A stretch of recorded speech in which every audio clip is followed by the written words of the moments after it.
Welcome back to Daytime Ottawa. We've brought you so many amazing concerts, unique concerts. Each and every one of them has been incredibly unique in their own way. But I think this is possibly, no insults to any of the other concerts we've had, perhaps the most unique. Really excited to talk to our next guest because she is the Senior Development and Communications Officer with OrKidstra, Rebecca Russell. Welcome back to the show. Some of our viewers probably recognize you and going, hey, wait a minute, wasn't she just on the show talking about something Newsies? else? Yeah, Yes. exactly. And we were just talking, you said it was a great success, wasn't it? It was. Happy absolutely, to hear it. Yeah. Well, as I said, this is very unique.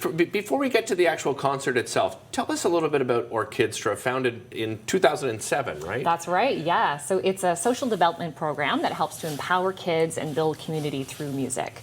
And so we focus on an after-school program, and it's all free for the kids. And these are kids from underserved communities, and they're getting the amazing chance, to build their life skills through singing and playing music together. Tell me, what are some of those skills?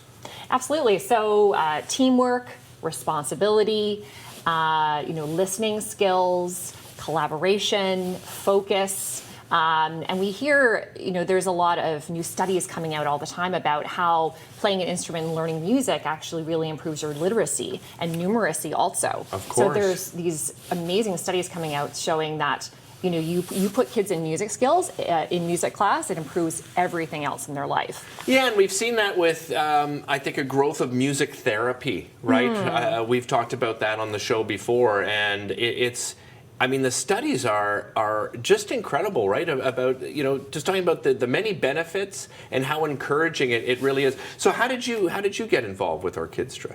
Well, I grew up as a musician and also in theater class. I know we talked about that last time, our bond from theater class. Yeah. And so I grew up as a singer, and music was just always a part of our lives and, part of my family. And we didn't necessarily have a ton of money growing up, but there was always love and there was always music. Nice. And so that's something that's always been important to me. I went to school for music, and now, I get to give back to the community and help, kids gain those amazing skills also.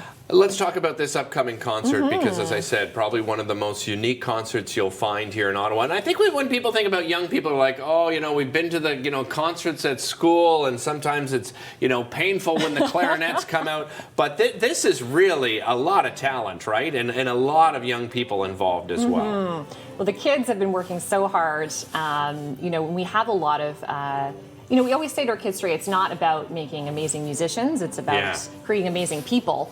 But they also happen to be brilliant musicians, a lot of them.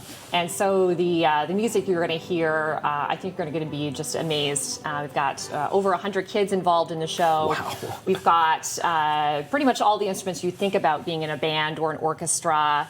My personal favorite is hearing the strings. I just love hearing, the warm tones of the cello and seeing all those kids, playing and singing on stage together. It's just magical. How often are they able to rehearse in a group that size? So the kids come either between 2, sometimes up to 4, sometimes even 5 times a week to our after-school programs. Wow. Yeah, 2 is kind of the minimum they come, but some of the more advanced students, 3, 4 times a week, they're coming into OrKidstra after school, and they're practicing their instruments. They're having lessons, or they're rehearsing as a group together also. Right. So where does your funding then come from?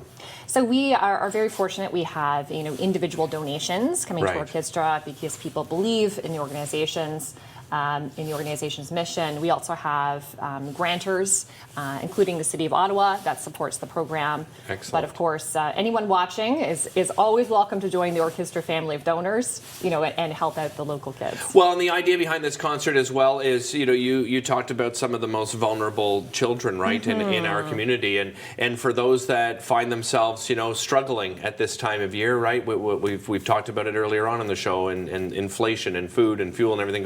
This is a free concert. Right? Absolutely. It's completely free. Anybody is welcome. We encourage everybody in the community to come out. You don't need to even get a ticket. Just show up on the night, December 15th, 6:30, Carleton Dominion Chalmers Centre. For those that aren't aware either, OrKidstra, they've traveled, right? Outside. People probably think, well, it's Ottawa and you put on a few concerts, but it's been a great opportunity for some of these young people to travel outside the country as well, right? Absolutely, yeah. The kids went to Sweden quite a number of years ago, Mexico City before the pandemic.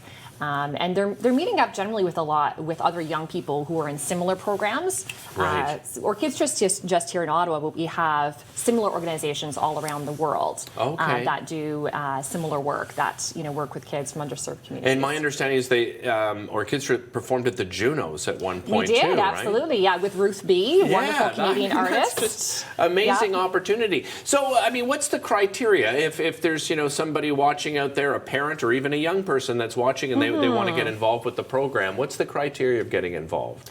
So we have two after-school community hubs, one in the Centretown region and one in Vanier. So we do focus on those areas in particular. But if folks are watching from those areas and want to get involved, absolutely, find us on our website, OrKidstra.ca. And you find all the details there. Do you have an interesting alumni story of somebody that sort of went on to you said it perfectly. You're going to learn a lot of different skills outside of just learning an instrument. But I always wondered, is there an alumni that everyone says, oh my goodness, they went through the program? Well, we had actually the amazing thing about the OrKidstra alumni, and Tina likes to refer to them as old Kidstra in a very affectionate way. Very cute, yeah. Most of them are still involved in the program, really, eh? Which is the amazing thing. They go on to university.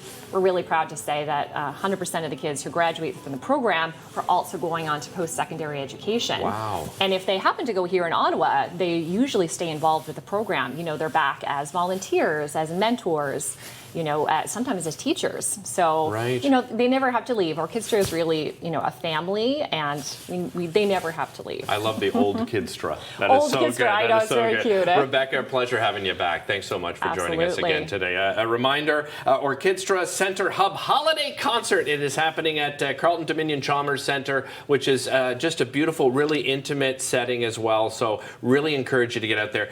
December 15th at 6:30 p.m. I will be there, so come by and say hello. And of course, if you run into Rebecca, tell her you saw her here on Daytime Ottawa. Absolutely. We'll be right back after this.